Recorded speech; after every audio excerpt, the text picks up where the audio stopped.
Loud gavel. Hey, I'm calling to order this meeting of the Jobs and Labor Finance and Policy Conference Committee. Thank you so much to all for being with us, including our members. There's some things going on the House floor. We've got a couple House members will be joining us. I think we're short a couple senators as well, but we do have a quorum. So grateful to you, Mr. President, Chair Champion, for the meeting that we had yesterday. That was really useful.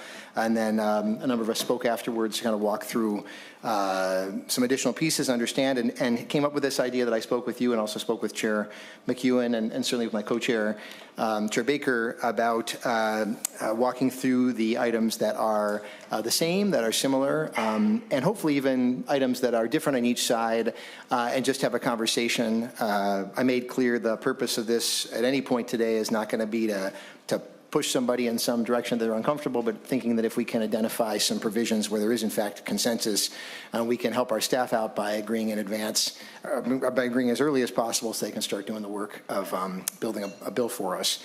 So that is the general plan. I'll just see, Mr. Chair, if there's anything you want to add about that. Chair Champion, please. Thank you there, Representative Pinto. I think the process that you've outlined is accurate, and I think after we go through our first sheet and then we'll methodically sort of go through some other similars and see if we can put those things that seem to be agreed upon in a parking lot where staff can at least start working on those things, and then we can still highlight some of the other issues that might be House only or Senate only, just to give the rest of the committee some context so we can think about those things when we, start making some other informed decisions. So thank you so much for allowing me to speak. Thank you, Chair. Yeah, and let's still see if anybody else, either the chairs or any members, have anything. Yeah, we'll, I think we're going to sort of see how far we get. I think from staff, if it turns out that we have agreement on specific provisions, we certainly have this same sheet listing same provisions and the one similar provision. We'll see if we happen to add anything to that again in sort of an informal way. We'd have staff write things up, and then at a different time then we would take a formal vote and adopt. We'll kind of see how things go. So that members and members of the public as well, there's a document we have that says Jobs Omnibus Policy Sections, same and similar list, dated May 14th. The plan would be to walk through the items on this list and see if there is a general consensus at this time for adoption of these items. Again, not planning to have a series of formal votes at this point, but more just to kind of walk through and see if there's concerns.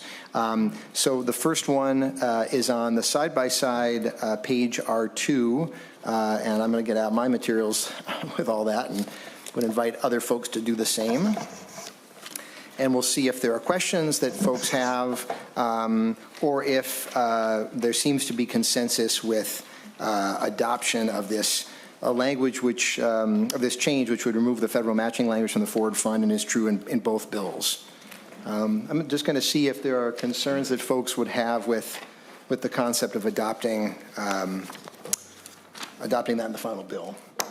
Chair Baker. Mr. Chair, just a question of clarity and process. Maybe when we get through each one of these sames, would we like to adopt and vote each one independently today? Is that what you're looking to do here? Like the first line, if we get through that and we agree, we just, or do you want to wait till the end? My proposal, I'm thinking, Chair Baker, that the best way to do this is to walk through each item and then potentially we'd have a vote at the end. Sure. I think part of it is I was thinking if we were to add anything to this list, I had the sense from staff, but I want to hear Ms. Chalene and our Senate counsel as well provide input. But I think it'd be easiest for them if we then have sort of a final list for this first round, and then we have a vote on that list. But Ms. Chalene, can you comment about the easiest way to do this from your perspective? Chair and members, yes, it would be, we have a list of the ones that are exactly the same or a small difference that the House is proposing the Senate language. If there are additional things you'd like to do, we can put together another list or add to this list, whichever you prefer, really. Okay. And I'll maybe say, Chair Baker, I'm hopeful, maybe I'm an optimist, we've been interacting for a couple months now, that there may be other items we can add, in which case maybe we can then sort of do a vote on all of them. Obviously, Chair Champion, Chair McEwen, and others, if you have other thoughts, very, very open to those. But I think that's kind of what I'm thinking right now. I see Chair Champion nodding, so okay. With the R2, the removing of federal matching language, that's the same in both bills. bills. I'm going to assume that if folks aren't raising hands, that maybe I'll see if Chair Champion, does that generally seem, I may be asking, not to put you on the spot, any hesitation at this point about being able to move forward with that? This is obviously not a formal vote. We're just having a conversation, but Chair Champion, thoughts on that? From my vantage point, we could go forward with that language. That would seem to be something that we would be in agreement with because it's the same, the language is the same, and it's obviously referring to just removing the federal matching language from the forward fund. Okay, thank you, Chair. And I'll ask members, obviously, on any of these, if individual members have concerns, please speak up. Otherwise, we'll kind of figure that silence is a form of assent, and then we'll get your actual assent when we do an actual vote. So moving on to the R6, allowing non-post-secondary degrees to be counted for workforce outcomes. Again, that's true in both bills. Maybe I'll speed up the process here and see if folks have questions or concerns they speak up about. And then, Chair Champion, as you have an opportunity, and with any of these, if you want to defer them, want a chance to look a little longer, that's just fine. But if you have a comment, welcome it, sir. As it pertains to R6, it appears again that the language is the same, and I think it would make sense for us to allow non-post-secondary degrees to be counted for workforce outcomes. Okay, good, Mr. Chair, and I'm seeing some nodding, and so again, we'll assume folks will speak up. Moving to the R7, clarifying the parking revenue reported to deed. Again, that is the same in both bills. And looking to see if there are questions that folks have at all, or concerns. I'm not seeing any. Chair Champion, a comment on that one? So again, it's the same language, clarify which year parking revenue is reported to deed, and I think that's articulated in both bills, and I don't see any new concern. Okay. All right, then excellent. Moving on to the R27, where there's a slight difference. The staff has conferred and is recommending adoption of the Senate's language on this relating to the availability of the 2023 appropriation of the forward fund, just to extend that. And I think those of us in the House are fine with that recommendation for the Senate. I'll certainly have Chair Baker and see him nodding. Mr. Chair, do you think that would be acceptable to the Senate, most likely to do that R27 with the Senate's language? Absolutely. As you so eloquently stated, it extends the availability of the appropriation to the Minnesota Forward Fund and extends that until the end of fiscal year 2030, as I understand it. Okay. I think I heard someone say, Mr. Chair. Oh, sorry. On our side, I'm not quite sure. Not sure. I don't think somebody did, in fact. Okay. So I think we're in good shape then to move forward on that. The R64, jumping quite a bit, updates some language in the statutes relating to Explore Minnesota. Again, this is same language. We will see if there are members that have questions or concerns about this at all. And not seeing any. Chair Champion, anything that, any thoughts about this R64? My thoughts about that is the same, and we certainly want to be in lockstep with Explore Minnesota's mission language, in line with duties previously assigned by the legislature. Of course, we'll have a robust discussion about Explore Minnesota when we receive targets, and then we can deal with the appropriation at that time. But for now, I certainly would hope that we could move forward with the language there on R64. Excellent. Okay. And not seeing other concerns, hands or anything, we'll keep moving to the R72. And so the same thing, this is language relating to blind vending locations. It's some technical changes, the same in both bills. Seeing if there are questions or comments from members at all. And not seeing any. Chair Champion, similar thoughts on this one? Similar thoughts. Okay, all right, so we should be in good shape on that one. The R77 then will allow the DLI Commissioner to apply for a TRO, restraining order, when there's a violation. Again, this is the same in both bills. On page R77, looking to see if there's questions or comments. Mr. Chair? Oh, I'm sorry, yeah, please, Chairman Ewan. Yeah, thank you. I also appreciate this. Yes, this is a wise provision, and it's the same in both bills, and I favor the adoption of this. Thank you, Madam Chair. And actually, going back to the R72s, I forgot that's in the labor side. Are you okay? Maybe I'm wrong with that. The R72 is in the job side. No, that's on the job side. Okay, sorry. Okay, but the R77, that's your area, and you're okay about that. We're just seeing if other folks have. Correct. Okay, looking good there. And then finally, the R86, adding, making some technical changes relating to the electrical code. Oh, it's, so the Senate sections, So we have oh, 9 it's to on the 10. R86, yeah, I should say sections 9 and 10, and then House sections 12 and 13. So Senate sections 9 and 10, House sections 12 and 13. Are there questions relating to the technical changes to the electrical code on R86? And then, yeah, Chair McEwen, comments about R86 from the Senate side. Thank you, Mr. Chair. No questions on my part, and I similarly would favor this adoption. The language is the same, and this is a really common sense measure to adopt. Okay, and I do understand that DLI wishes to comment about this. I'll caution them to be careful because the language is the same on both sides, and we're about to agree to it. But DLI, it sounds like you have something that you'd like to say relating to the R86. And Commissioner Blissenbach, welcome. And once you get settled, then just ask you to identify yourself, and we're glad to have you with us.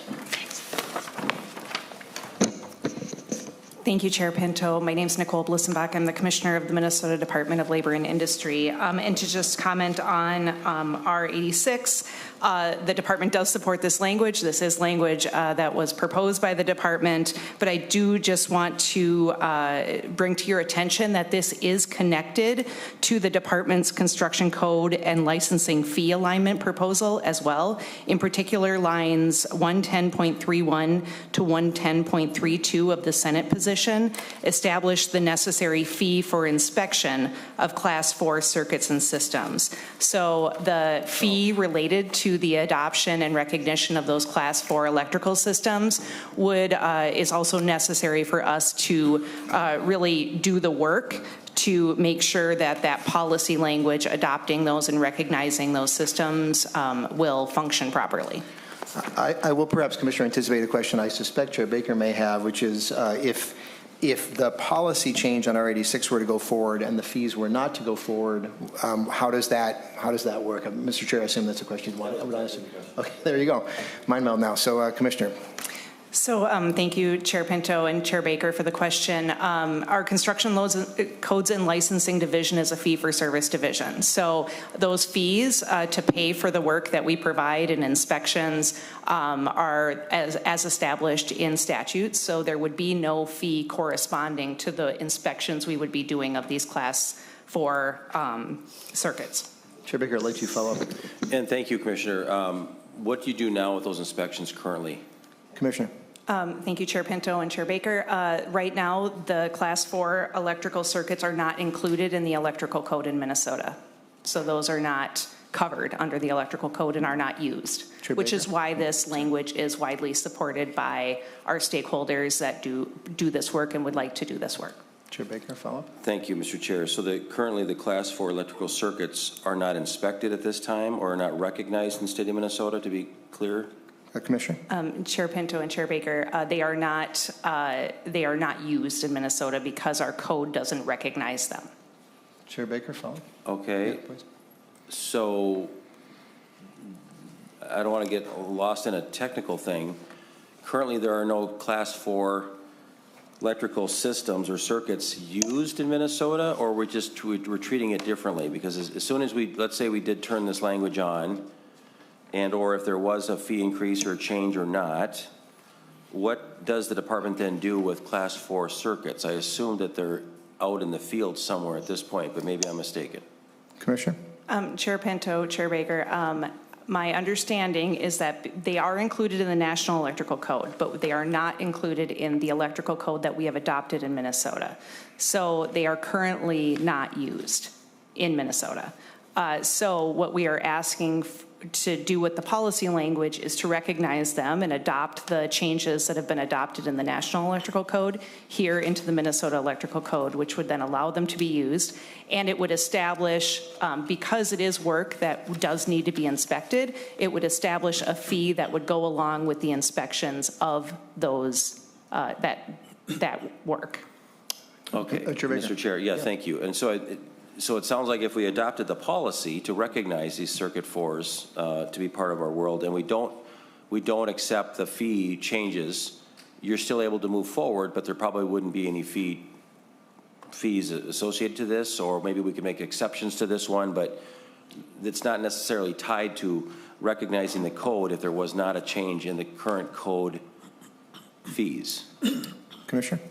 Chair Pinto and Chair Baker, that is correct. We would still have to inspect them, but we would not be paid for the service, which would likely impact the rest of the entire division and result in long waiting times. So, Mr. Chair, Yeah, Chair Baker. just a final comment. No, that's right, Yeah, no. I think if this was adopted and we needed to make an adjustment on that, I think that that's certainly something that we could work on. But yes, I just wanted to make sure I understood that clearly. Thank you very much. Good. Thank you, Commissioner. And actually, wait a second, Commissioner. Chair Champion has a question, I believe, or comment. Mr. Chair, I don't have any questions for the commissioner, so perhaps what my recommendation would be is for us to set this R86 to the side until the decision is made around appropriations and fees and that sort of thing, and then we can revisit it then, if that's okay. Yeah, no, and certainly I think the idea today is we're not going to push past any concern from anybody. I don't know if, Chair McEwen, anything you want to say about any of that? You know, I view the licensing fees as also being non-controversial as well. But if people are more comfortable with setting this provision aside, and thank you, Commissioner, for bringing into the record the connection between the two, then that's fine with me. I suppose the one question I'll have is Representative Mecklen has something he's going to say. So Representative Mecklen, it looks like. Representative Mecklen? Thank you, Mr. Chair. A question for the Commissioner, if you could. Thank you. Thanks, Commissioner.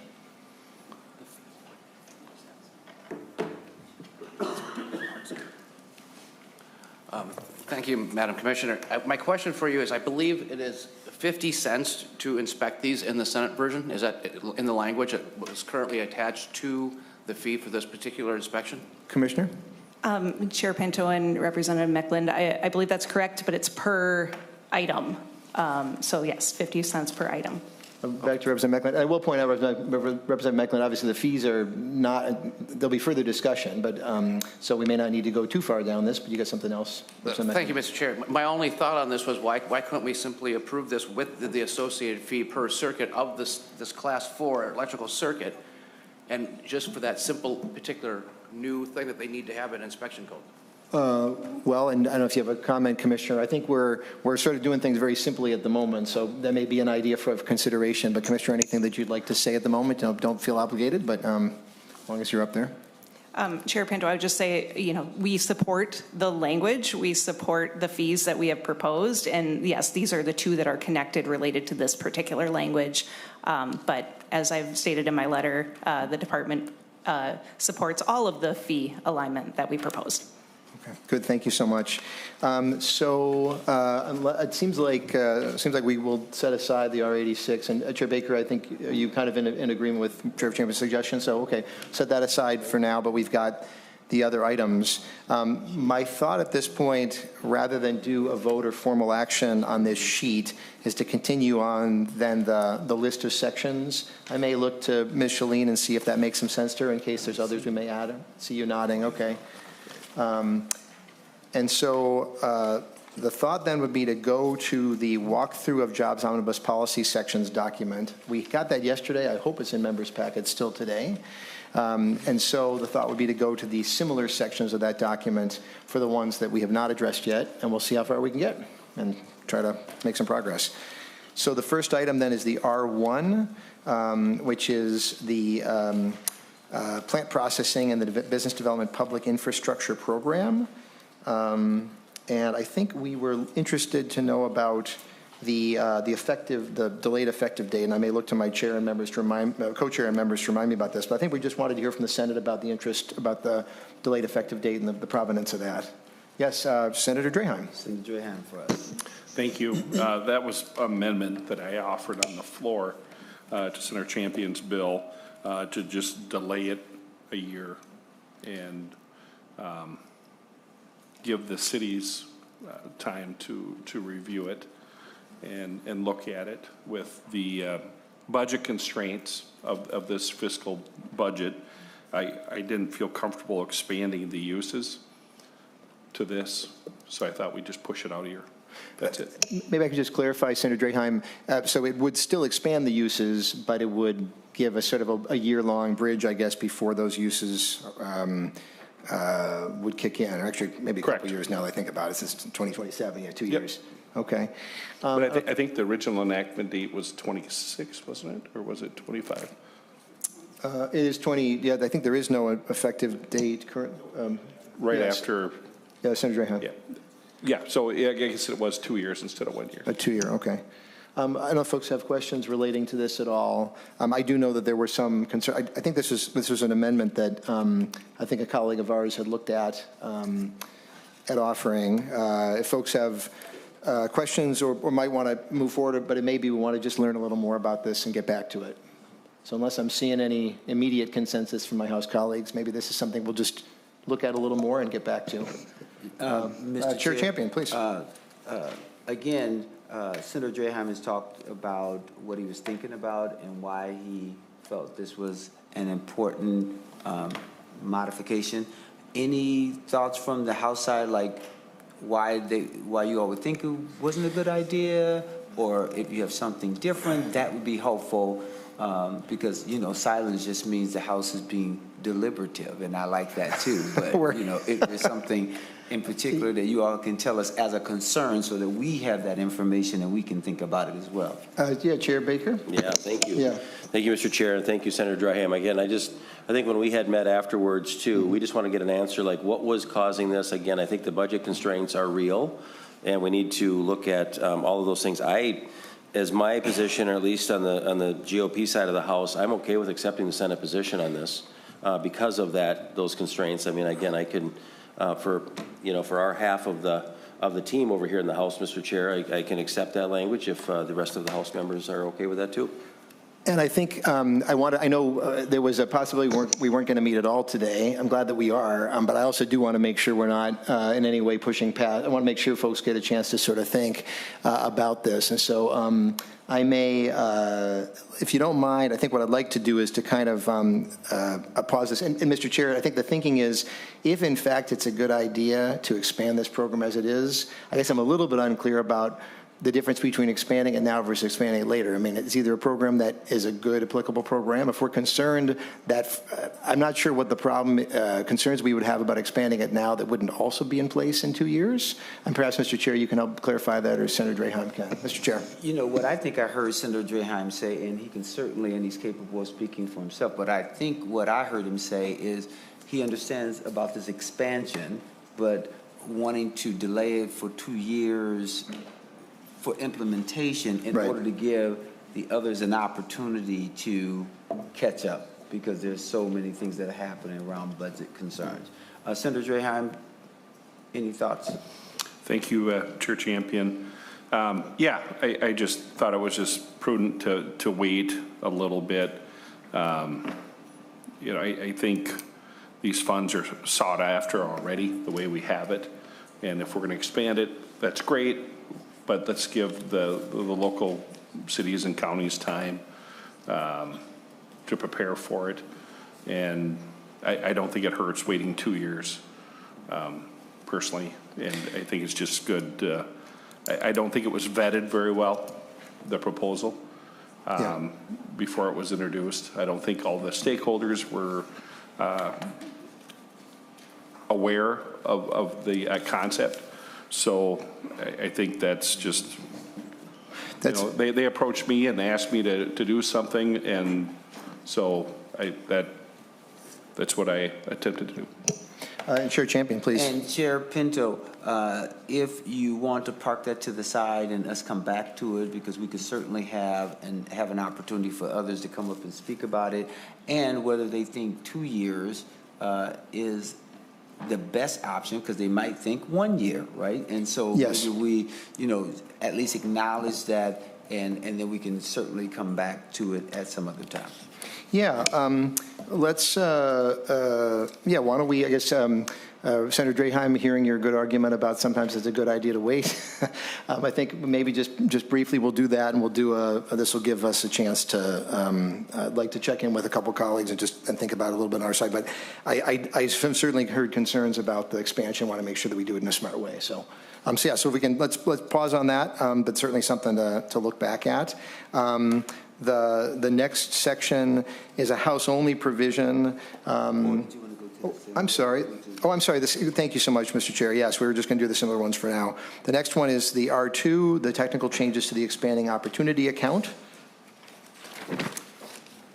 And I think, once again, there's a effective date in the Senate language, which is retroactive, and maybe you can just give us a sense as to what the background. Yeah, Ms. You're able to do that, Ms. Shalene? Or, well, one moment. And so, Ms. Shalene from the House, I think you were going to talk about your understanding of this additional language, Ms. Shalene? Yes, Chair and members, nonpartisan staff spoke about this since it's a technical change.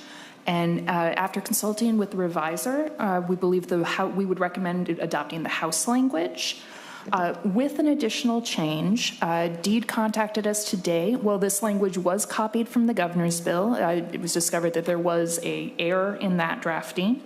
And so the DEED has requested that we make changes to make sure that tribal economic development entities and the CDFIs are still able to participate in the program. So reversing those changes from this section.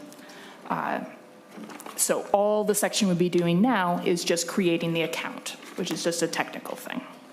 Okay. And Mr. Chair, Champion. From our perspective, we didn't know of what Dee reported today. That's fine. That sounds fine. At least something for us to think about. As it pertains to our language being retroactive, what I'm going to at least propose from our perspective, and unless I hear some other objection, is that maybe we adopt the House language on that, because we're not certain about the impact of the retroactive effective date information. Like, how will that impact things? And it might be better for us to look forward as opposed to looking retroactively. Any other concerns from senators about it? One question I had, Mr. Chair, just to understand what you're saying, are you thinking we're going to get additional information before we would close such that would cause us to say, hey, that retroactive ability is helpful? Or are you saying, like, nope, it doesn't seem like that's going to happen? Right. Okay. So, Mr. Chair, yeah, to the point that I don't think we're going to provide any information that would suggest that the retroactive language is the best language. Okay. That I think we're probably of the mindset of looking forward so that everyone is starting at the same place or space. Okay. We'll see if folks have other comments at all. Otherwise, sounds like on that way we would go with the House language. I'm kind of seeing some nodding, so okay. We're thinking that the R2 would go with the House language. Chair? Oh, Senator Draheim, please. Just to make sure we're clear, and that House language would be with 85.13, removing the strikeout of the tribal and this CDFI. Pardon me, 85.3. 85.13. Oh, yeah, can Senate Council help? Yeah, please. Oh, yeah. Mr. Chair, members, so I think there are two spots where we'd have to figure this out drafting wise, but if you gave us the instructions, we could figure this out. I think on 85.7 to 85.8, it mentions tribal economic development entities and CDFIs, and then reinstating on 85.13 to 85.14. So two spots where it needs to be reinstated.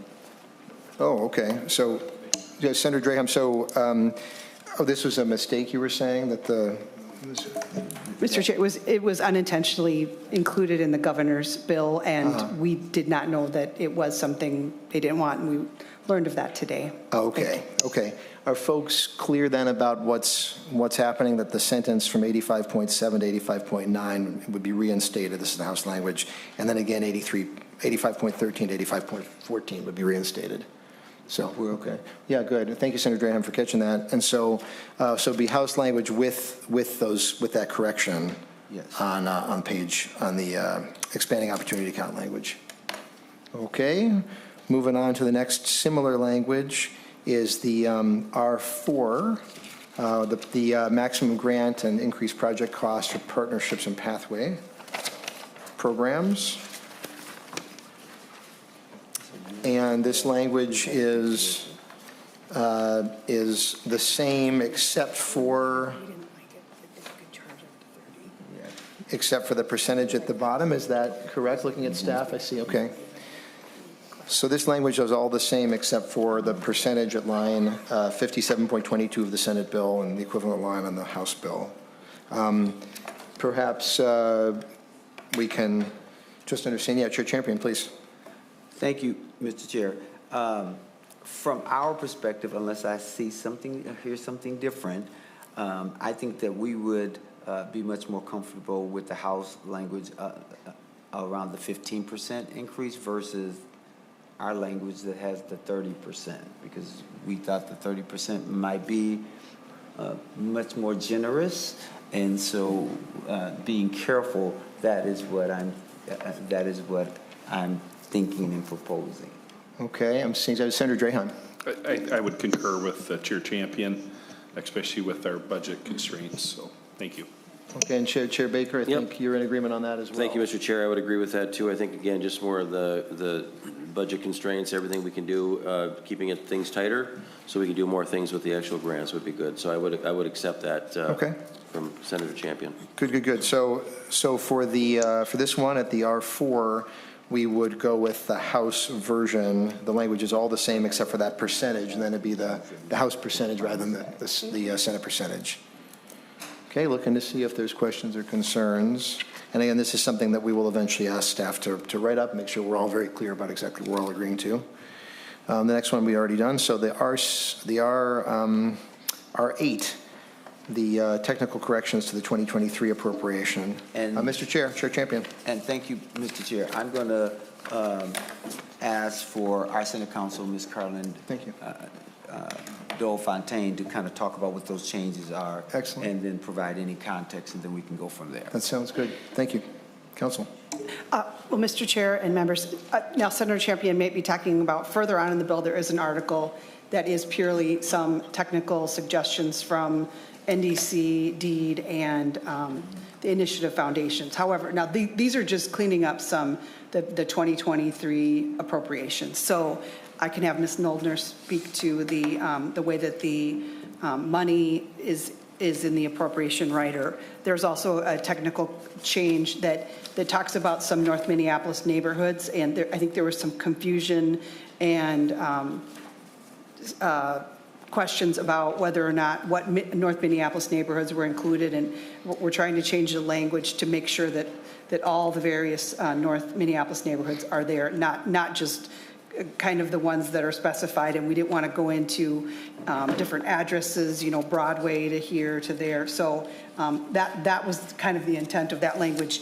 I think I can probably show you, point out some of those where we changed that in the language. This is a lot of pages of old writers, but for example, one is on page R16, and that's the language that I'll have Ms. Noldner speak to. R16, line 69.7, we're changing an or to an and.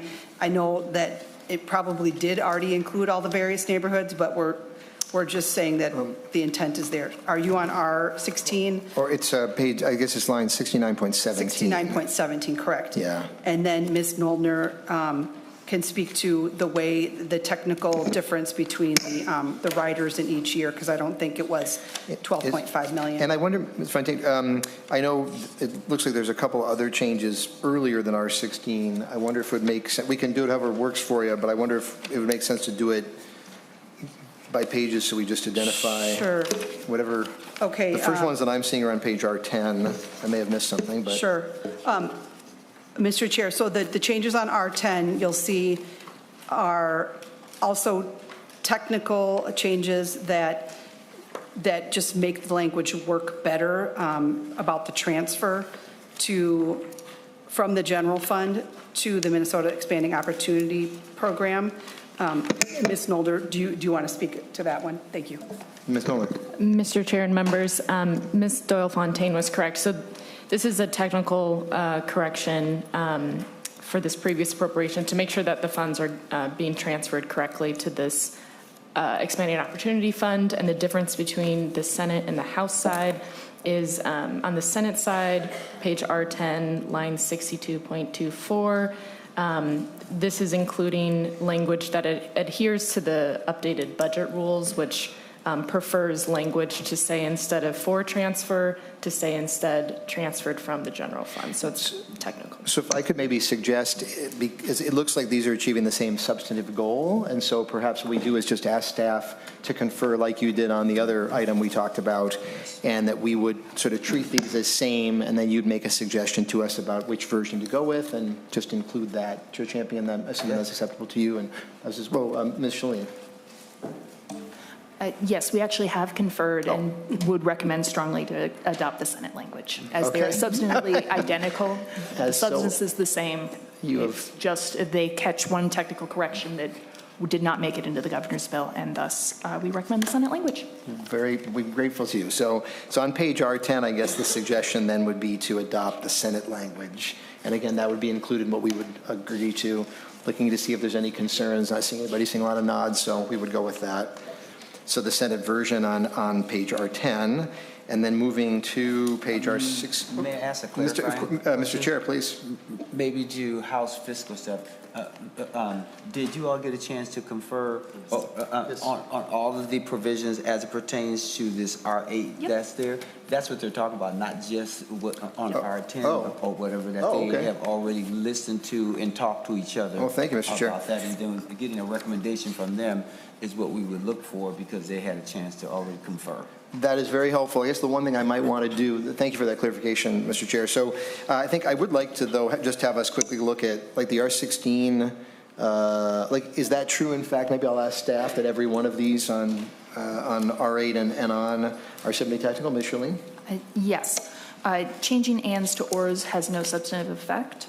And the difference at 69.22 to 23, that's where the Senate caught a technical change that needed to be made. We copied the governor's language. They caught an additional error and corrected it, and thus we recommend taking the Senate language. Okay, so even though on page R16 the amount looks a little higher on 69.23, that's because of an error that was caught. Yes, this entire section is correcting for when we, in 2024, reduced a top line amount, but not the sub carve out. And so the Senate language is what conforms with the actual changes that were made. Okay. So, okay. So, Chair Champion, thank you for the clarification. So it looks like then for that line that says R8 in our walk through that whole thing, the suggestion from staff is just to go with the Senate version on all those changes. And so that makes sense to me, looking to see if I'm just getting a thumbs up from Chair Baker. So we would go with the Senate version on that.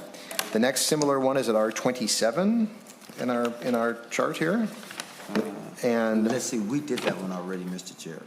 That was a part of your first. Oh, I'm so sorry. Thank you, Chair. Thank you, Chair Champion. Well, that's great. Look at that.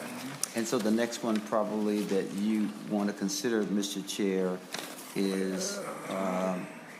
we may be done with the similars, in fact. No, we... okay. Different, yeah. So probably go to the difference, which is on R72. All right, so it looks like we're done with the similars. We already did the sames, of course, and we're going to jump to the one that says different, which is at page R72. Hopefully everybody's keeping up. Please raise hand if you indicate if you're having trouble tracking, but we are on page R72 now. Question, Representative Greenman, some confusion? Representative Greenman. Mr. Chair, I think we're confused on here. What are we working off of? So the document that says work through of jobs omnibus policy sections, the ones that say similar on that chart, we already went through using the separate chart that says jobs omnibus policy sections, same and similar.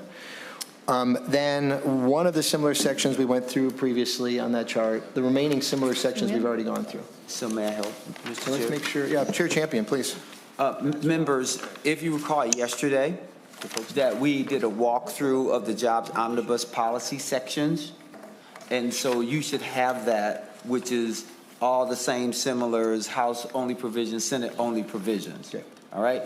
That is what Chair Pinto is going through now, because we've already gone through today's jobs omnibus policy section, same and similars, because we've already dealt with that, right?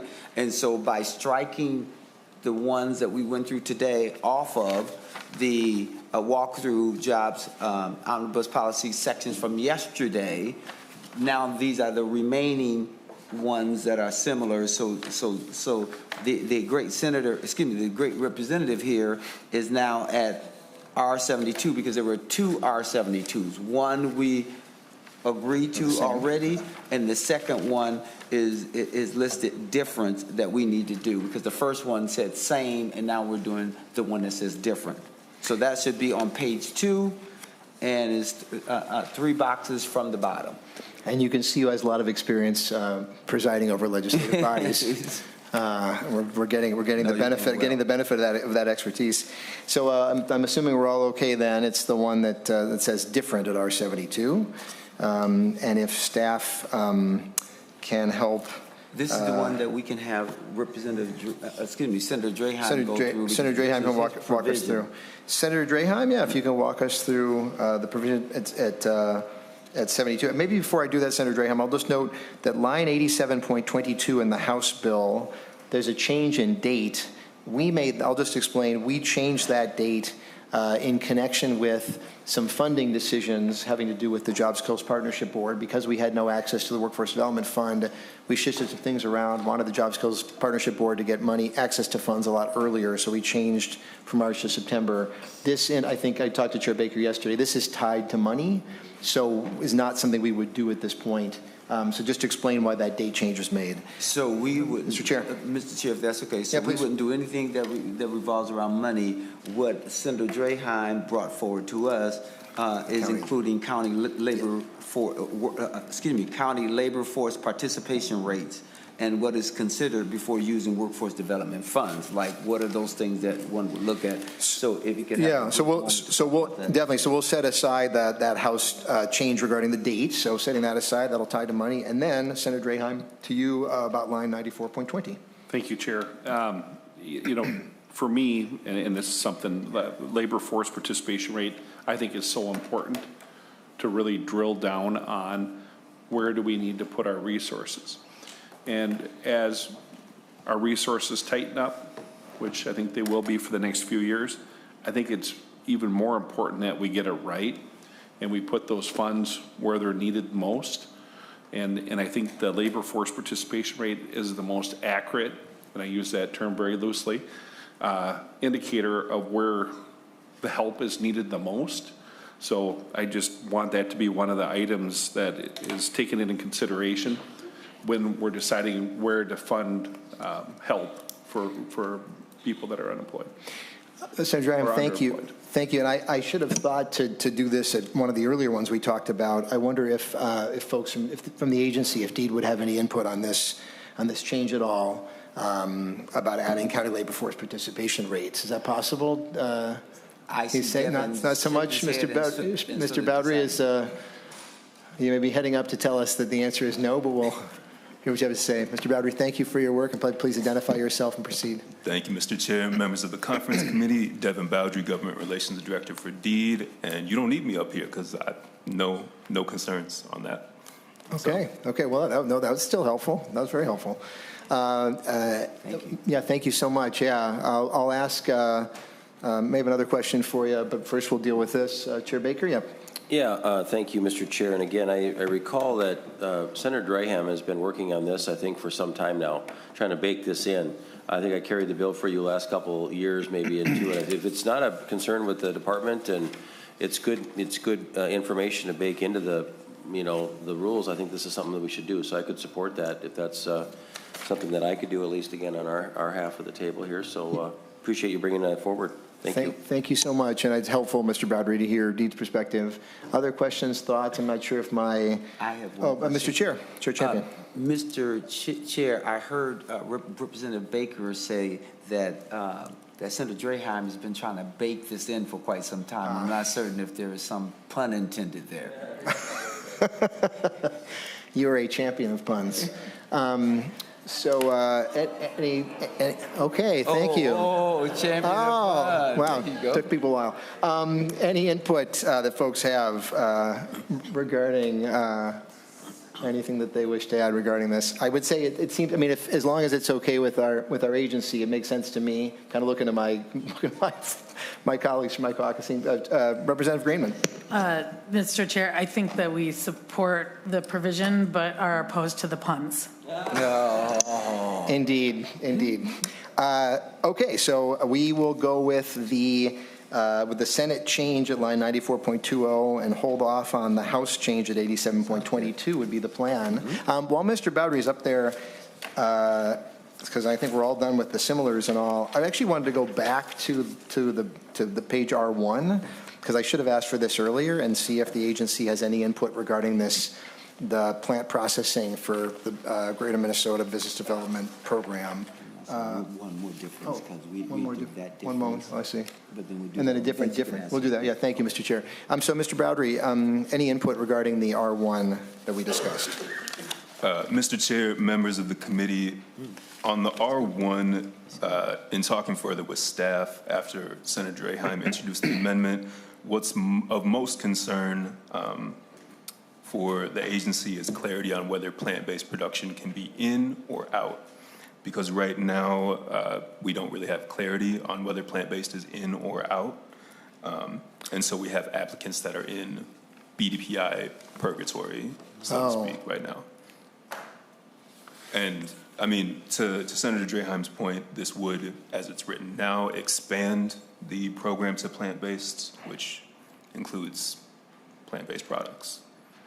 If I'm understanding you right, though, the concern is that it provides that clarity in 2 years. So in theory, then for 2 years, there's still the ambiguity. Is that what you're saying, Mr. Bowdry? Mr. Chair, the effective date was not our agency proposal. So if there's clarity on whether plant-based is in or out, the effective date, I think then, if it's out, then I think Senator Draheim's effective date doesn't matter to Senator Draheim's concern.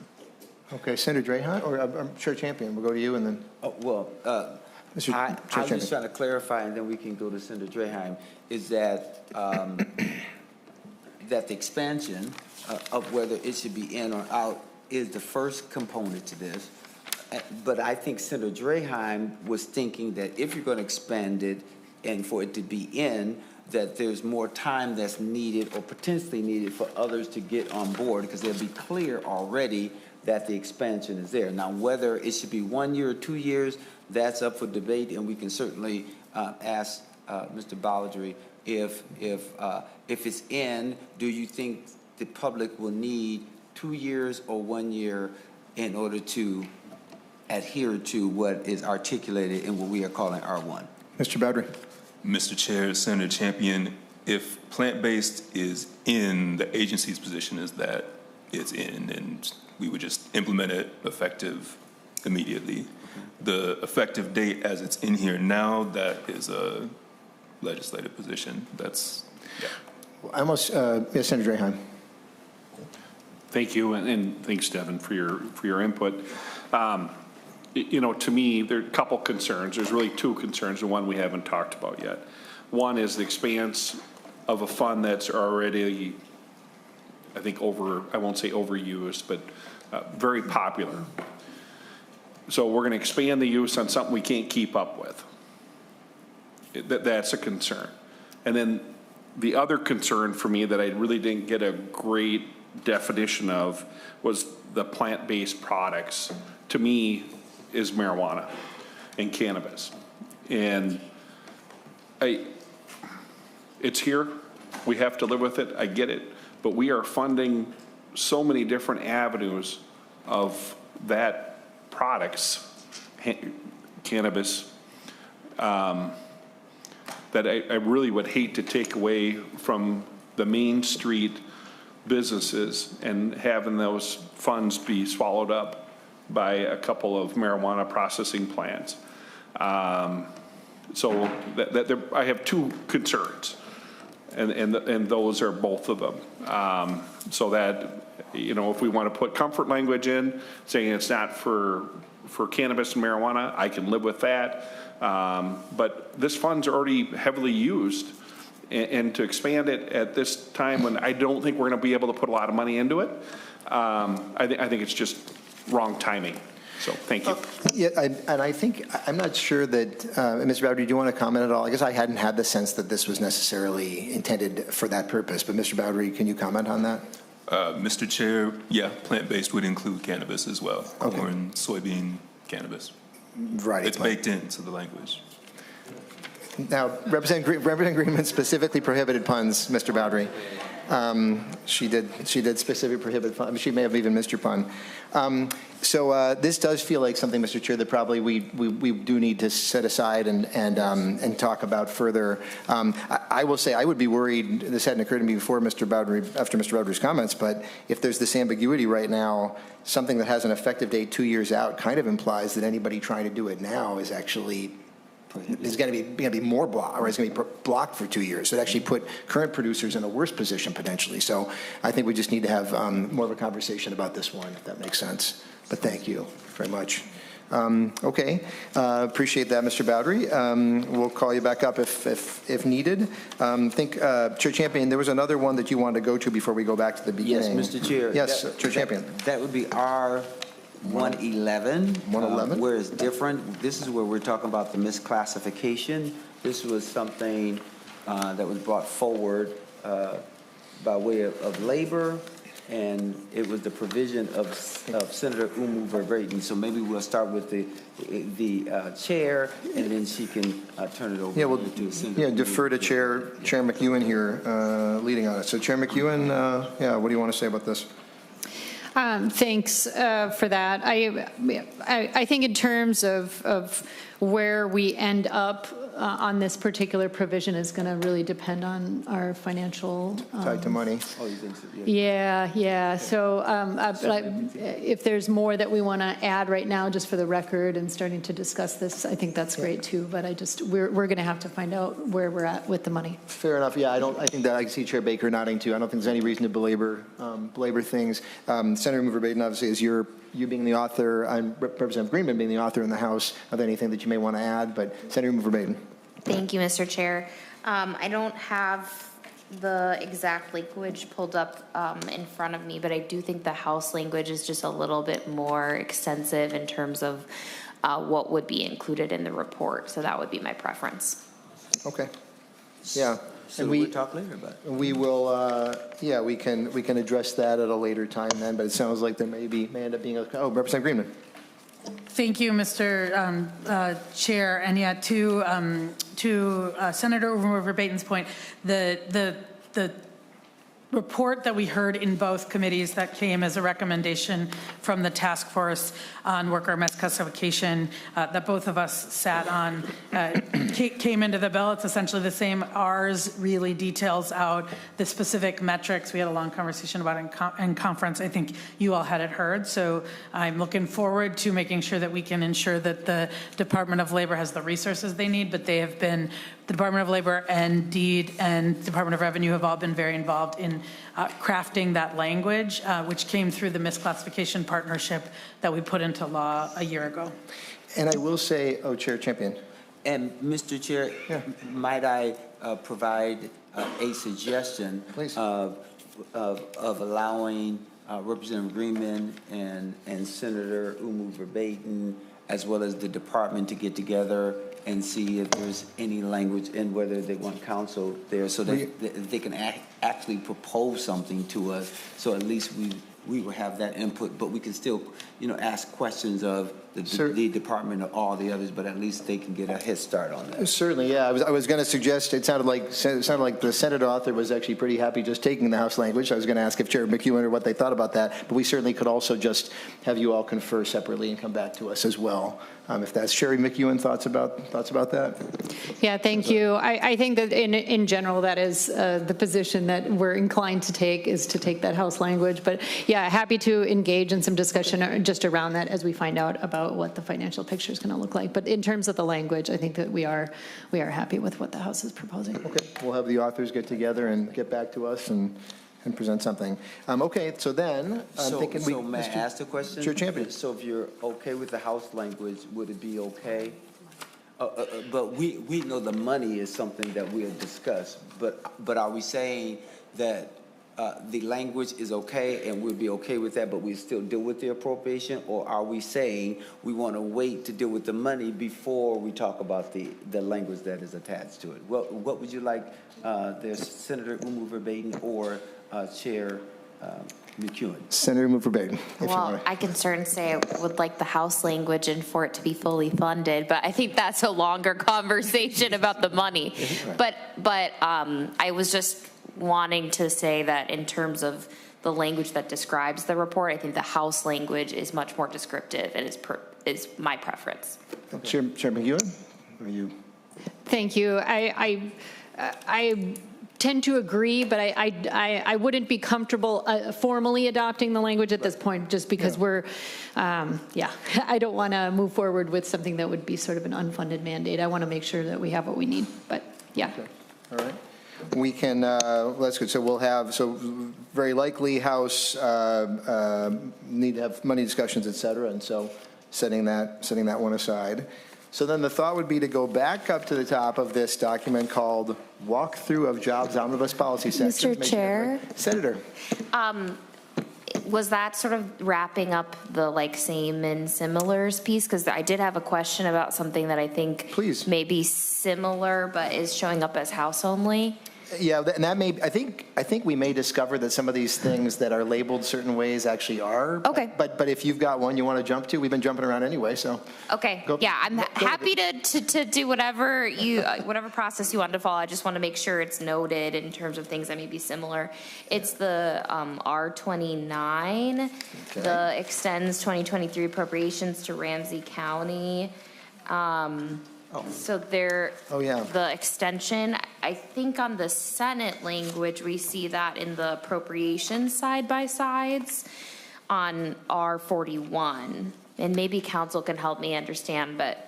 And I might ask the first question I might ask council on this one. So members, we're at the row that's labeled R29 on the walkthrough document. However, this is the thing where R29 is the first page of that whole section. But if staff is able to help direct us to the actual page, I always have trouble finding it, and members to the line as well. I'll look to see if who wins the race. Is it bill page 43.8? I think 43.8 is where the section starts, as opposed to. So we're going to see who can direct us. A youth prize. I believe it's at. So 64.4 on the House bill is the youth prize portion. I think the Ramsey County portion is different, just right before. Yep. And then once you get that, Mr. Chair, if I might suggest one. Mr. Chair, it looks like 64. And then we'll get to the Senate. Yeah. So first things first. The Ramsey County section that you're looking at is at page R46. At 62.18, I believe. Okay, nobody's correcting me, so I did say that correctly. And that's in the House bill. I think Senator Verbaden's making the point that there's similar language in the Senate bill. Chair Champion and staff. Which is in the appropriation section, but we'll go to Ms. Nollner. Ms. Nollner. Mr. Chair and members, so the corresponding extension for this in the Senate language would show up in the appropriation side by side on page R41, line 45.23 on the Senate side. Okay, you said in the appropriations article, and that was page 41. I'm sorry, you said line 41 point. Mr. Chair, page R41, line 45.23 on the Senate side, and I think this is just a technical difference. The Senate, we structured this so that we don't have the full rider language pulled into the language. We're just directing an extension, whereas the House language appears to have pulled in the rider to correct it. or not to correct it, sorry, to extend it within So the rider. I think what's going on here is the extension for Ramsey County that's contained in the House bill at 62.18 to 62.19 is also in the Senate bill at line 45.23 in the appropriations article, thank you, yeah, of the appropriations article. So the point is, they're carried in both bills, just structured in different ways. And I'm seeing Chair Baker nodding. Let's see if staff or anybody has any corrections to make about that. Ms. Shalene, maybe you can just, on behalf of the House team, if our staff can just confirm that. Ms. Shalene. So Chair and members, they are similar, but they are not the same, as the Senate extends it through the end of fiscal year 29, whereas the House extends it through fiscal year 27. In addition, they're structured differently because substantive changes needed to be made to the youth prize appropriation, so we were not able to do the shortcut version the Senate did. Oh, okay. And was the shortcut version, is that how it was able to be longer in terms of years? Ms. Shalene? I'm sorry, Chair and members, by shortcut version, I mean the Senate is able to extend the appropriation with one line of text, whereas we had to copy in the entire subdivision, which is many pages. Okay. So there is a length of time difference as well. I don't know if Senator Verbaden, you may have been the author in the Senate on this. I don't know if you have any sense as to the difference in time of December of 2027 versus December 2029. Since that seems to be a difference between the bills, Senator. Thank you, Mr. Chair. No, I've just been in conversation with Ramsey County about it. I think the Senate language is preferable for the extension to 2029. Okay. We'll see if I'm not sure if my House colleagues, Chair Baker, if you have questions. And Chair Baker, it was a Liz Lee bill in the House. We sent it through to the General Register, but I think we figured it was pretty unlikely to be taken up, so it ended up being carried in our bill. And Mr. Chair, Chair Champion. Just to be clear, this is not a new appropriation. Correct. It's just extending what we've already allocated or appropriated. Right. Chair Baker, thoughts about? Yeah, Mr. Chair, again, I remember talking to Representative Lee about this, and I thought that the Ramsey County was okay with 27. They were almost getting there, but I don't know if it really matters. I guess maybe that's something we can follow up on. I'm very open to either date. I just want to make sure that whatever Ramsey County needs, I would have thought that the 27 would have been plenty for Representative Lee at the time, but certainly can follow up with that too. Yeah, and again, we're not going to try to force anything through. Sure. So if we could, I mean, Senator Verbaden is the author in the Senate, so she may be able to provide more information to either answer questions now or it's something we could address and come back to. I don't know, Senator, anything else you want to add about that? I think it would be fine either way. Like I said, I would assume the preference would be, just in my conversations with Ramsey County, it's helpful to go through to 2029.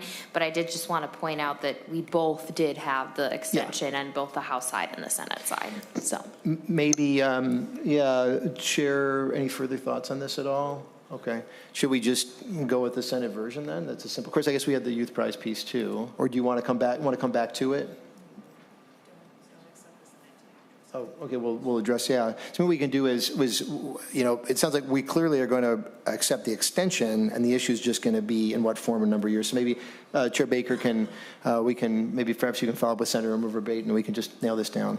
Okay. And Mr. Chair, Chair Champion. Is it possible for us to go with the Senate version and gives us time in order to talk to Ramsey County, and if there's some reason why they want 27 versus 29, we can always make that small change. Well, part of my thinking is because we're not taking a formal vote right now anyway, I figure sort of hopefully by the time we take that vote, we're in position, we know we're going to do the extension, and hopefully by the time we take the vote, we'll be in position to figure out is it to 2029 or 2027, if that makes sense. It's one advantage of not doing a formal vote right now. Right. I think we've got some consensus in front of an audience. Thank you, Chair. So I guess while we're at it, we should probably look at the rest of that same row. And so that is in the House bill on page R47. This is a reference to youth prize and removal of Kajug as a grantee. I'll maybe just explain that there was a grant that a portion of which was going to go to an organization, Kajug, that is no longer in operation. And so what the House has done is just to keep the money flowing to Youth Prize to continue for the same purpose. This is done previously. And And so I think we would hope the Senate would be willing to, be willing to accept that. Just pause for a moment.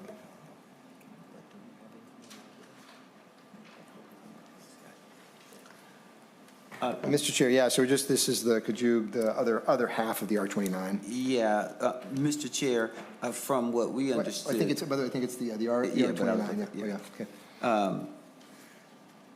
So, Mr. Chair, there's two references to Kajud. Yes. One is R62, but I know the one that we're talking about is R29. Yep. Which is to extend the appropriation for Ramsey County Youth Prize and remove Kajud, because it's my understanding that that organization is no longer functioning, is Correct. my understanding. And so, and I just confirmed that also from, with our worthy, committee administrator. So we would be okay with accepting the House language on that. Okay. So we've got at least this, so the R29, we're going to go with the House language regarding Youth Prize and Kajug, and we're going to do the extension for Ramsey County. We're just figuring out the length. And then, Mr. Chair, can you explain to us why you have two different, descriptions for Kajud? One is on R62, and then the other is on. Yeah, Mr. Chair, there were two different. So we're done with the R29. We're now jumping down to the R62, and this is also reference to Kajug. This was a second appropriation that had been made in a prior biennium. And this is these are grants for Somali cultural festivals. You'll see in the House bill what we've done is we were directing it to Explore Minnesota. I've heard concerns, and I meant to connect with Chair Baker about this further, concerns from Explore Minnesota about administering that. I spoke with Representative Hussein, who was the original author, and I think the hope was to have those funds be directed to the Humanities Center, Minnesota Humanities Center. And we had spoken to the director there. And Chair Baker and I meant to talk to you before this, so we might want to pause and we can follow up with one another and come back to it if you'd like. But this is the R62 page on that. So a lot of folks have, Chair Champion? So it sounds like for the same reasons, removing Kajud. Yes. But the issue as to what should happen with the funds is something that we can deal with later, but just for us to have the language clear. The language in the House bill directs the funds to Explore Minnesota. We had subsequently heard some concerns about them administering the grant. They've got many other things they're doing, of course. And so the thought was to direct that, as I say, through the Humanities Center. Maybe that's something we set aside for now. As I say, I want to check on my co-chair, which I hadn't had a chance to do, and come back to it. So, yeah, let's do it offline. Okay, good. Thank you. All right, so maybe now we go back to the top of the walkthrough document, if that makes sense. I'm looking for any other changes there. Many of these we've already hit, but the ones that we haven't, the talk would be to do so. I think would be to do so. Maybe this is a chance to just verify where we're at. The very first one, the R1, we've spoken about quite a bit, and we're going to look further into that. That's the plant processing. The second line also on page R1 relates to the Small Business Assistance Program. It's House language, and I will say candidly that it was a change that we made in response to a suggestion from an organization about how to make that program work more effectively. I think that's something that we're still thinking through and probably ties to money. So I think we probably don't feel the need, would think we would come back to that. Chair Baker, I assume you're with me on that one. Yeah. Okay. So no need to talk about that one further. Then we'd already agreed that the next line, the R2, will be the House with some corrections. And we agreed to the matching language in the forward fund. The next one is R2, the deed designate on the Job Skills Partnership Board. And so going to that page, I believe this is a suggestion from the administration just to allow to have our Commissioner of Relic not have to attend every single meeting, but be able to designate somebody else, which seems like a pretty good use of time.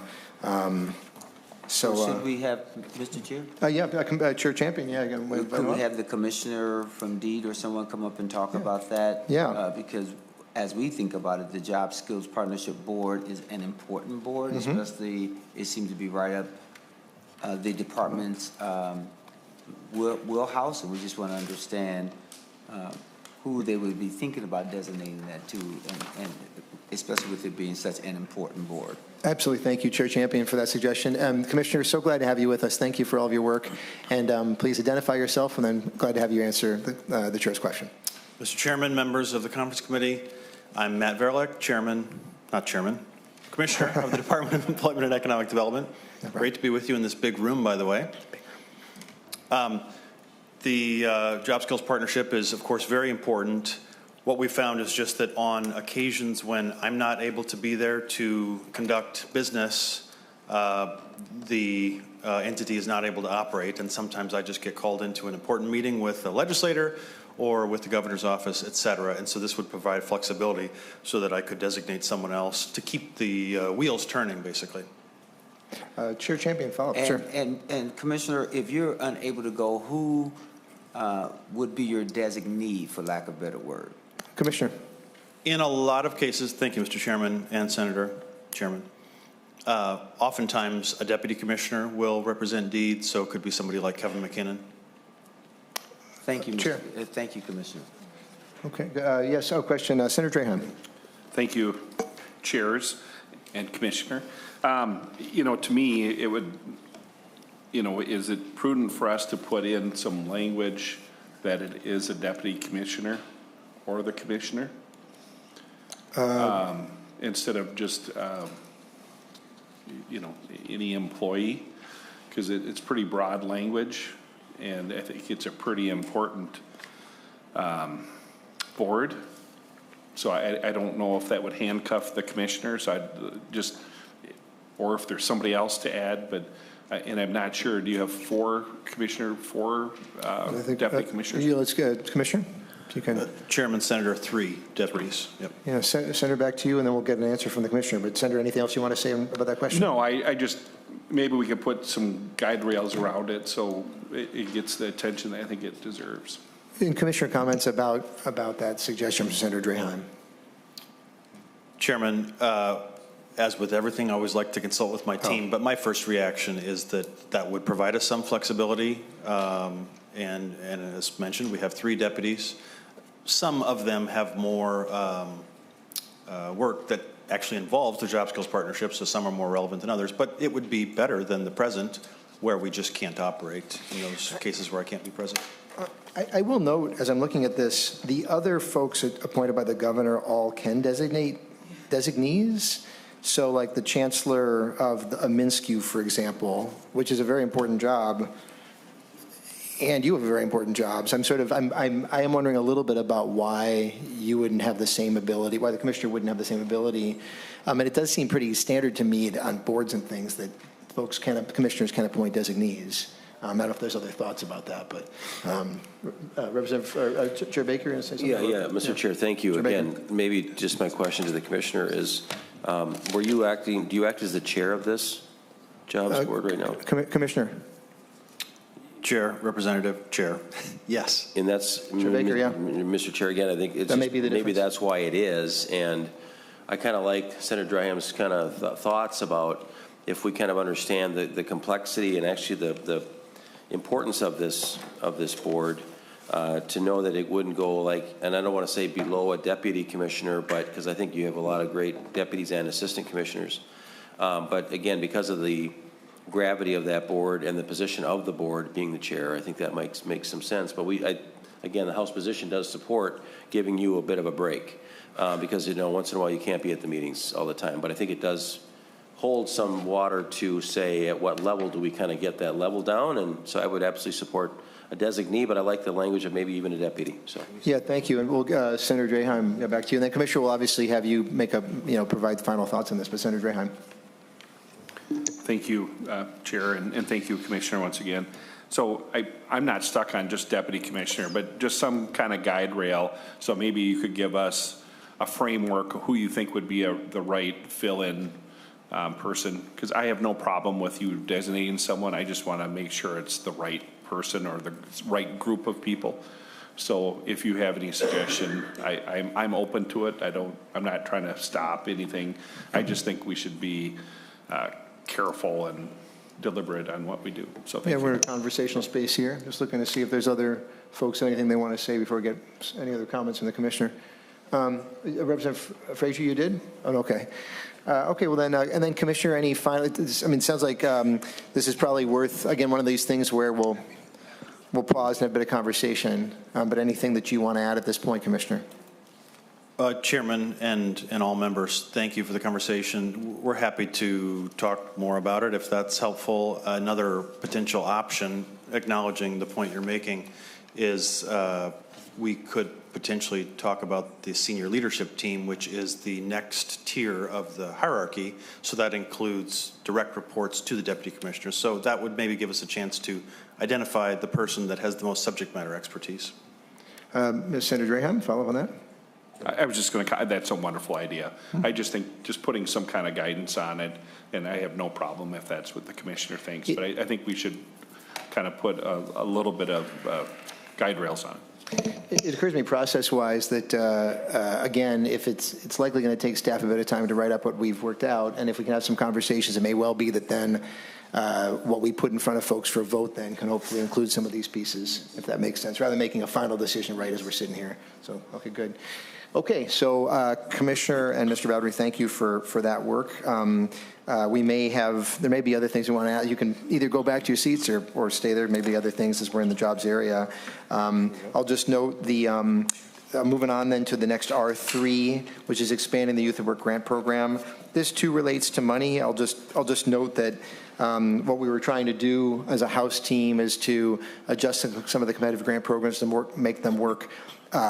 To have some programs. We know that we have so many nonprofits and others doing terrific work, and make sure we have programs for which they would be eligible. So this was an example of adjusting things a bit. But again, I think that'll end up tying to the money conversation, the funding conversation.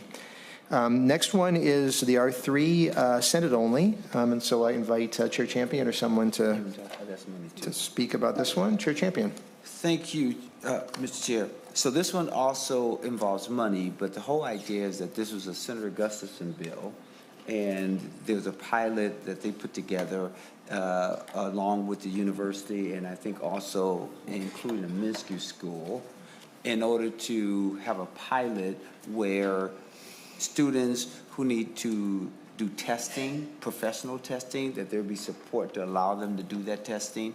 The whole idea is really centered around wanting to make sure that they can take the test, pass it, and work here in the great state of Minnesota, because we realize that the more students who are going to school here and have more success here, the better chances that we will get to benefit from their expertise and or their core focus. So that's what that's about, and we can certainly come back to it later. Thank you so much. I know Representative Greenman, do you have a question or comment about this one, I think? Yeah, Representative Greenman. Is this a good time to talk about this provision? I think as long as we're going through these, I think brief comments make sense. Chair Champion has shared some thoughts, so yeah, please. And let me just say, I don't think there was a formal hearing on this in the House. I think several of us received kind of an informal presentation about it. So yeah, Representative Greenman. Thank you. Mr. Chair, and I will be brief, Representative Meckland. I would just say one of the things that came up in when we were talking about it, it's certainly a concern that I have is I really share the goal of ensuring that we're providing this service. I think the idea of spending government money to a private provider who could be, for instance, providing it at no cost and taking a tax benefit, to me is not the direction that I think that I was interested in going. And so it was shared the goals, but not the idea of funding it through resources that could be going other places. Okay, thank you. We'll see if anybody has any other comments about this. For now, obviously, the further conversations to be had about all the funding issues. Okay, so moving on from that, the next one is a similar one that we'd had agreement on there. The next one is the same, and so moving to the Senate-only one on R6, which is the account in the Special Revenue Fund for the Emerging Entrepreneur Program. So invite the Senate to talk about that. So I have, if you're okay, Mr. Chair, if Ms. Noner can talk about that. Oh, and Mr. Chair, I should say that I just heard from our House staff that they've conferred with Senate Counsel and that there is a recommendation that the Senate that this is technical and that the Senate language be accepted. Maybe we can still have Senate Counsel just tell us, somebody can tell us what it is as we get that recommendation. Ms. Nolan? Oh, I mean, what the content is, like, what is this? What is this? It's just creating a special revenue fund, it sounds like. Somebody could just, Ms. Nolan. Mr. Chair, I'm happy to explain this one a little bit. So on R6, Senate side, beginning on line 58.9, this is just a technical correction as we were going through the bill in the Senate side, something that I noticed and conferred with MMB about, and they're happy with this change, very technical. And Ms. Schilling, just for our record, can you confirm for our staff, so you've conferred with Senate Council, and your recommendation is we accept the Senate language? Chair and members, yes. This is a purely technical change to create the account that's needed, and we recommend accepting the Senate language. Okay. So not seeing concerns about that. That's one, again, that can be added to that list that our fabulous team is going to be putting together for us, and thank you for that. The next one is the same. The next one is, after that, is the Senate only on R7, lowering the minimum loan amount for the Community Wealth Building Program. Mr. Chair, Chair Champion. Again, it says, it's pretty descriptive because there was a loan amount for this Community Wealth Building Program that was set at a minimum of $50,000. We thought it would make better sense to lower it to $10,000 so more people would have an opportunity to participate in the program. And if you're okay with this, Mr. Chair, I'll defer also to Senate Council in the event that she has something else that I missed. Yeah, Ms. Fontaine, nothing to add, it looks like, okay. I think Chair Baker, I remember that we were just sort of wondering about this a little bit. Chair Baker. Thank you, Mr. Chair. Again, I just was kind of curious more to hear from the Senate side. What was driving this 10,000 amount, or, why 10, not 20 or 5,000? I'm just kind of, did you hear testimony? I don't know that we heard this bill, Mr. Chair, but I just wanted to see what drove the amount and who was sort of requesting this for us. Yeah, thank you, Chair Baker. Chair Champion. As I understand it, and just leaned over and talked to Senate Council, because I remember us having this discussion, but MCCD thought it would be better to lower the loan minimum in order to get increased participation. And so that you would have some individuals who could potentially utilize and benefit from a loan at $10,000 versus someone who would have to meet the threshold of $50,000. So it's all those businesses and entrepreneurs that we'd be missing, and they wouldn't have an opportunity to be capitalized. And I believe Deed was going to include it in their bill, so maybe they might want to speak to this if they have any additional discussion about this or any other information. Certainly, if the agency has any input at all, doesn't look like there's much. Okay. No. I may ask, because to Chair Baker's question, Chair Champion, the amount of 10,000, is that a little arbitrary? Was there sort of, do you know how that number was chosen? Any sense? Mr. Chair, there was no scientific notion to it, and so it was a little arbitrary because we know that sometimes when you meet that threshold of 10,000, it just seems to be a better place to space, and that's what I understand. And so I know the Deed was shaking their head, no, they were not including it, but maybe it's best to ask them if they're against the $10,000 notion being put forward. Well, I guess the chair is asking you to provide some kind of, you can provide whatever input you wish to provide, Mr. Bowdry, on behalf of the agency. You can have you do that. Welcome back. Thank you, Mr. Chair, members of the committee, Devin Bowdry, Government Relations Director for Deed. No issue with the 10,000. Okay. And any further comment about that amount, or the impact of doing that, either bad or good, or anything else you wish to say about that? Mr. Chair, my understanding would be the same as Senator Champion's, is that it would help uptake in the program and open it up to a smaller business. All right. Thank you. Thank you very much. Yeah, Chair Baker. Thank you. I guess again, I lean towards the folks that helped develop this program before us. They must have had a reason why 50 was sort of the floor at that point. I don't know why, or I'm not sure.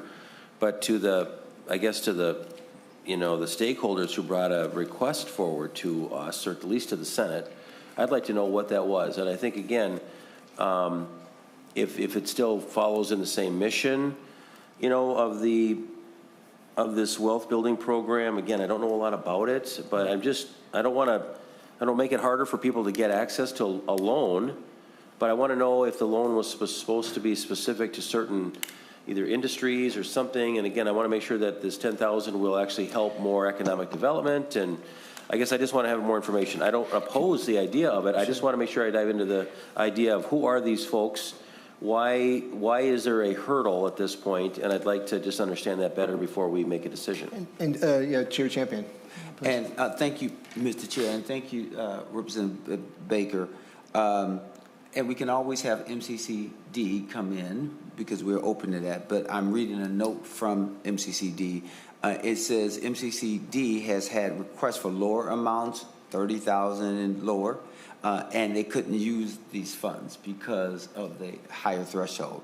So they wanted to lower the amount. They suggested $10,000 in case we need to help a cooperative business with purchase of any commercial kitchen equipment as well. So they're thinking in terms of the diversification of the opportunities by which to provide loans to our budding businesses. But again, this is from Kari Johnson, who is the Director of Policy and Field Building for MCCD. Which I think is a consortium of community developers. You know, and maybe we can ask Ms. Johnson to connect with Chair Baker and for a conversation, if that's if that works, Mr. Chair.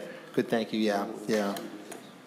Good. So that's one we'll have some follow up on. An example of one of the ones that's true for. The next one we had already agreed is similar. The following one is similar as well. We had agreement on that one. The following one is the R29 Ramsey County Youth Prize. We talked about that.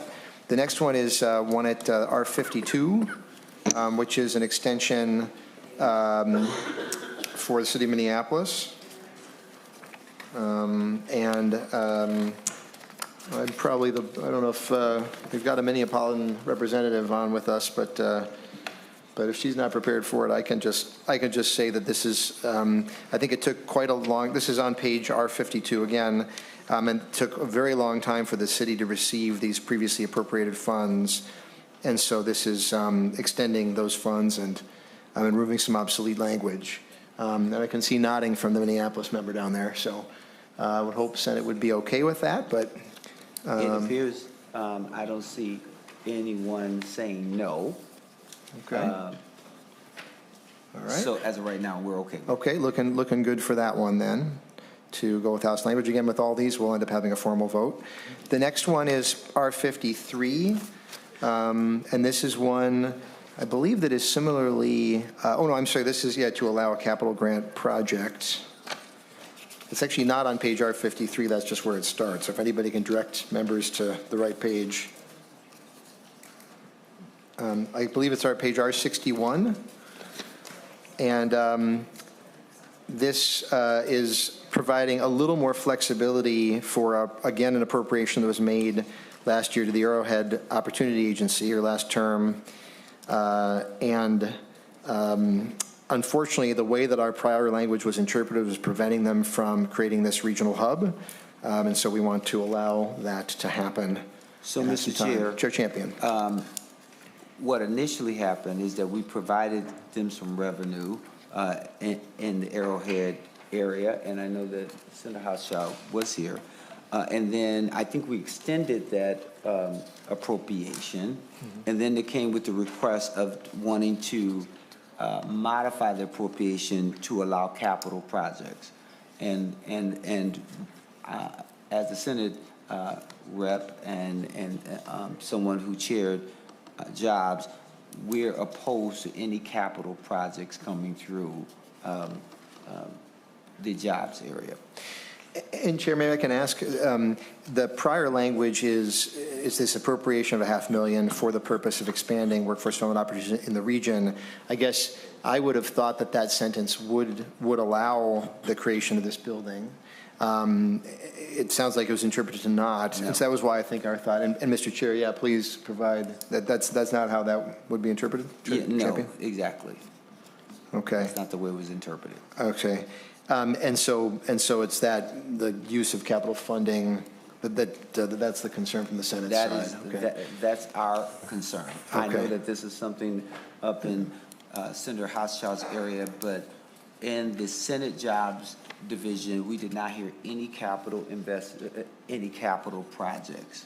And we always have held that position of not hearing any capital projects, because that's for capital investments.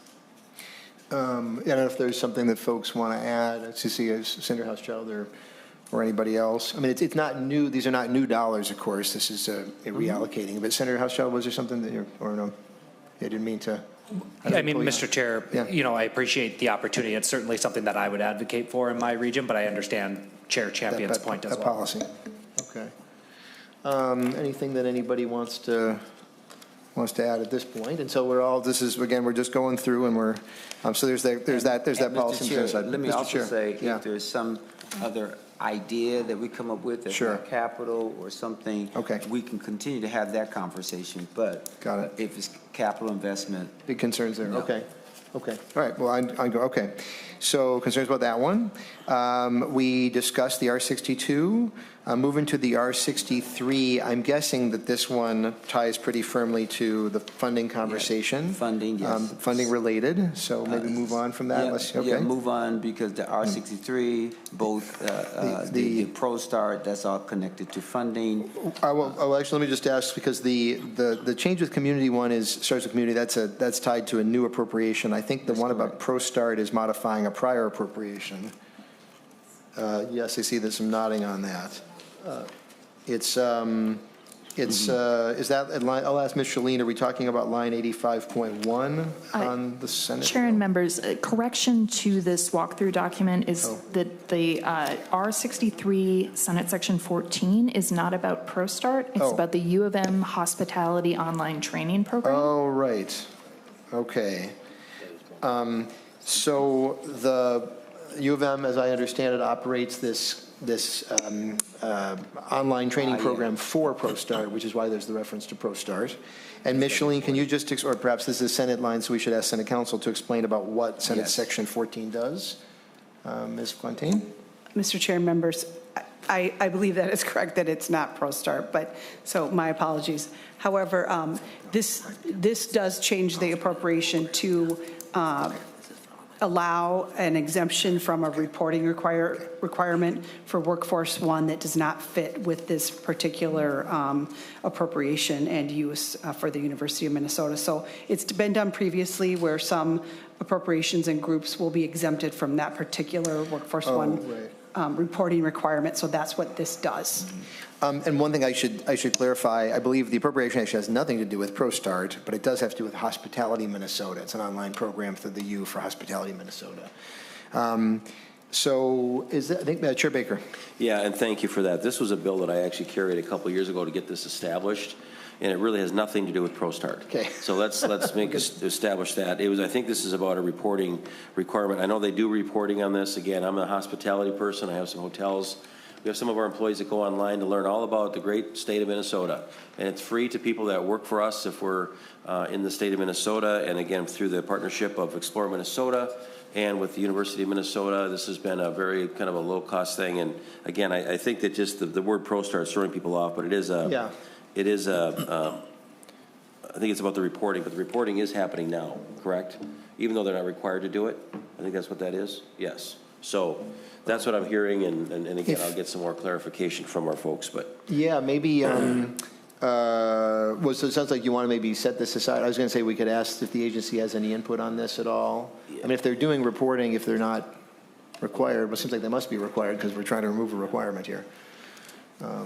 Mr. Chair, would I have the director maybe come forward and maybe help me out here to kind of explain this? So I know I worked with the director on this, so thank you. All right, Director, thank you for being here and for your work. Just identify yourself before you proceed, and thank you.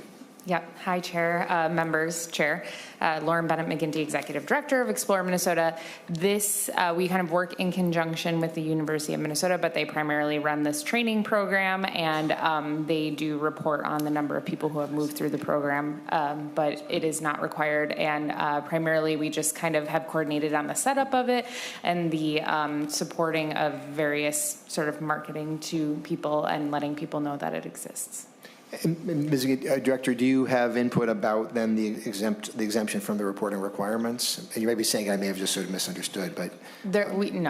Chair, we have no input on that. It's okay. So no. Hannah's here as well. Okay, good. We've got another. Let's bring her forward. Here we go. Okay. All right. Thanks, Hannah. Here comes the expert. Thank you for being with us. Please identify yourself and then proceed. Thank you. Hi, Chair. Senator Champion, Representative Baker. My name is Hannah. Hannah Zinn. I'm the Director of Government Relations for Hospitality Minnesota. The major issue that we were finding with this program was that enrollees were having difficulty continuing to start the program because one of the major reporting requirements was involving very private sensitive data like their social security number, and that was precluding a lot of applicants from proceeding further with the program itself. They didn't want to share that information widely, so that's why we came up with the solution that we did in the bill. I guess, though, that begs a question for me, which is, but then other people are doing that. So I don't know that exempting this one program, if that's the reason, if you understand what I'm saying, I wonder a little bit about the logic then, because then that would say people involved in other programs who have to provide that private information. So I'm just trying to understand if there's a particular reason to exempt this program from the reporting requirements otherwise. But Director or? Thank you, Chair. Certainly I could just say that it's not needed. I think it's just a systematic piece. So people are doing it, but it's not needed for them to complete the course. I don't know if you have anything. No, I would echo the director's comments there. Yes, it's not a requirement that is pertinent to the program. That's adding much. And a suggestion was made to have Deed comment as well. We have a third chair, so might as well get it filled. Chair Baker, if that's okay with you. Yeah, and again, to that, I went online once and tried to take the test and take this thing, and I stopped when it's asking me for my social security number, and I'm going, wait a minute. This is not what it was intended to do. People are not going to do this. That don't want to share that information. So I think we just want to be clear about maybe when the program was built, and maybe it was used kind of a boilerplate thing to kind of get it set up. This part of it really was never expected. So this isn't more reporting for what we think of reporting. This is just this. We want to give a online free understanding about what is great about Minnesota and all the areas of the state, and that we want to do these kind of a certification program, and it's really, I think, set up to do some good things. But if you're going to take information from people that are uncomfortable, then we should make sure that we get this right. And I think that's what kind of brought this to our attention, Mr. Chair, and I think Hannah has another follow-up. Thank you. Oh, Ms. Dad, I didn't catch your last name. Zinn. Zinn. Okay, please. Yes, thank you, and thank you, Representative Baker. I would also just note that during the Senate hearing for the Omnibus bill, when this provision was heard, the U of M did testify in support of the provision as well. Okay, yeah. And so, and Mr. Bowdry, any comment on this? Mr. Chair, members, I mean, it's up to the committee on whether or not they want to exempt. As a default, 116L.98 and all of the reporting requirements apply to adult workforce-related programs. So that maybe was something that was just missed. So up to the committee. And Chair Baker, anything else on this at all? It sounds like you may be inclined to accept it, it sounds like. No, I want this exception to be made. I really do support this, and I hope that the committee kind of sees the reason and the rationale behind it. Yeah. We want more people to access this, and right now I think that's a major hurdle. Yeah, fair enough. So I think what I want to do, if it's okay, just because this is sort of a new thing, is to be able to just, or something that I'd like to get my head around it a little bit more. And so we'll kind of pause on this and look into it a little bit further, and this may be something we can get back to. But thank you so much to all of you for this. And so the suggestion, so members, we've been going now we're coming up on an hour and 45 minutes. And have quite a few more lines that we would be getting through. So I guess suggesting, let's pause one second.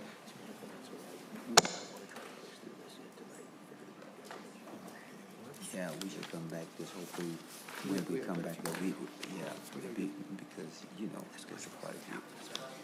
So members, thank you. Members, what I'm thinking we're going to do is we've got quite a bit of work for our staff to be working through as well, and we'll see if they have questions for us before we would adjourn. And then I think the plan, Senator Champion, you're thinking maybe we would get back to this. Yeah. What are your thoughts? Assuming we would adjourn now and come back tomorrow, what are your thoughts, sir? Thank you, Mr. Chair. What my plans would be is to finish this document, going through this document so that we have that information. My hope is also, I'm crossing everything. I hope that we would get targets so that we can still start doing some additional appropriation work, but I think it would be important for us to continue what we're doing here in a meaningful way, allow staff to still get together, and then we can come back tomorrow. It's my understanding, and maybe Tom can help me with this, what's on the floor tomorrow at 11 o'clock? Because we have session at 11. What do we have on the floor tomorrow? Because that would help yes, Mr. Mr. Sort of Milton, figure out how long we think we're going to be on the floor. Yes, I'm not sure if somebody is. So Mr. Milton's working on the answer to that question. Okay, he's looking at it. Mr. Your fellow senators may have a sense. I'm not sure. Ms. Fontaine? Mr. Chair, members, I believe it's the Work Comp Advisory Council recommendation bill, which was already passed by the House, and I think it's in good shape. That'll be a and then Barbara. one other road sign bill, so I think that's probably also not Oh, good. So then we should count on, if everyone's free still, that we should count on being back in the room tomorrow at 1 o'clock. So what I might send, let me just pause for 1 second. Does staff have questions at all, as long as we're all sitting here, about things that have been generally decided? Because then perhaps what we can do is have a document that would come back tomorrow with the items we've agreed upon. I will say if there are items that are still, that we're going to be a little bit of homework, if folks are able to do any of that, so we can just get them settled and added into the list. That feels like a good and useful thing to do. And maybe that's something we could do tomorrow as part of the meeting, is actually have a vote to adopt some of these things and then see how much more we're able to work through. If that makes sense, Chair Champion. Yes, it Chair? makes sense, but I would hope that what we would do first, get here at 1, finish going through the proposals that are on the sheet of paper, and then we can figure out if we want to adopt anything at that time, or provide staff the additional time to do it all in one. To do it all in one, as opposed to piecemeal, because at least that we'll have that information available to us. That makes great sense to me, and you'll be leading the meeting, so you'll get to decide how we do that anyway. And Chair, I was going to ask, Mr. Chair, something else you can say? And the other thing I was going to say, if we don't have targets after tomorrow, then we should then think about when should we reconvene after tomorrow if we don't have any targets, because we're sort of buying some time and looking at the policy provisions, giving us an opportunity to say that when we get targets, we can sort of move forward. Well, we'll take it day by day here. Chair McEwen, is there anything that was another member going to say something? I'm not sure. And then also Senator Draheim. Oh, Senator Draheim, you got something new, or? No, go, Judge. Senator Draheim, let's go to you, and then we'll end with the chairs. Thank you, chairs. I guess my question, are we following the every other day rule, or is there a rule on what days we meet? No. And I believe Senator Draheim, that meet every 2 days. I think so. It's so the gavel switches every day. So today was my day to have the gavel. Tomorrow is Senator Champion's. Friday will be a Representative Chair Baker's. Saturday, Chair Champion's again, and then anyways, that's the process. So, but yes, Senator Draheim. And obviously, it's up to the person with the gavel, so whether we have a meeting that day. Senator Draheim. I would just thank you. I'm just a little concerned we haven't met targets yet, and if there was a rule that we had to meet every 2 days, I'm just concerned with the timing and everybody's time. So I just wanted to ask. Thank you. No, thank you, sir. Yeah, well, the good news is we've this is our second meeting in 2 days, and I feel like we've made quite a lot of progress. I hope folks agree with that. We'll go to Chair McEwen and then Chair Baker if they have anything they want to add. Chair McEwen, anything? Thank you. No, I don't have anything to add. I like the plan. Sounds good. Okay, good. And then Chair Baker, anything you want to add, sir? No, good all here. We'll see you at 1 o'clock tomorrow. We'll look forward to connecting tomorrow. Thank you all. With that, this meeting is adjourned.